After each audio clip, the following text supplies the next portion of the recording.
क्या आपने कभी सोचा है हम जैसा करते हैं वैसा क्यों पाते हैं? ये कहानी आपको कर्मों की सच्चाई दिखाएगी।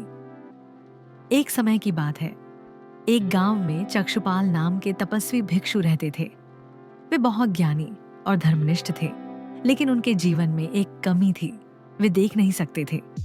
एक बार यात्रा के दौरान रात में अनजाने में उनके पैरों तले कुछ कीड़े मकोड़े कुचल गए। ये देखकर बुद्ध के शिष्यों को आश्चर्य हुआ। उन्होंने पूछा, हे बुद्ध, चक्षुपाल इतने नेक और ज्ञानी हैं, फिर भी वे अंधे क्यों हैं? क्या यह उनके कर्मों का फल है? बुद्ध मुस्कुराए और शिष्यों को उनके पिछले जन्म की कथा सुनाई। उन्होंने कहा, चक्षुपाल पहले जन्म में एक प्रसिद्ध चिकित्सक थे। एक दिन एक बूढ़ी औरत अपनी आंखों का इलाज कराने उनके पास आई। उसने वादा किया कि यदि उसकी आंखें ठीक हो गईं, तो वह और उसके बच्चे जीवन भर उनकी सेवा करेंगे। लेकिन जब वह ठीक हो गई, तो उसने अपना वादा तोड़ने की सोची। चिकित्सक उसकी चालाकी समझ गए।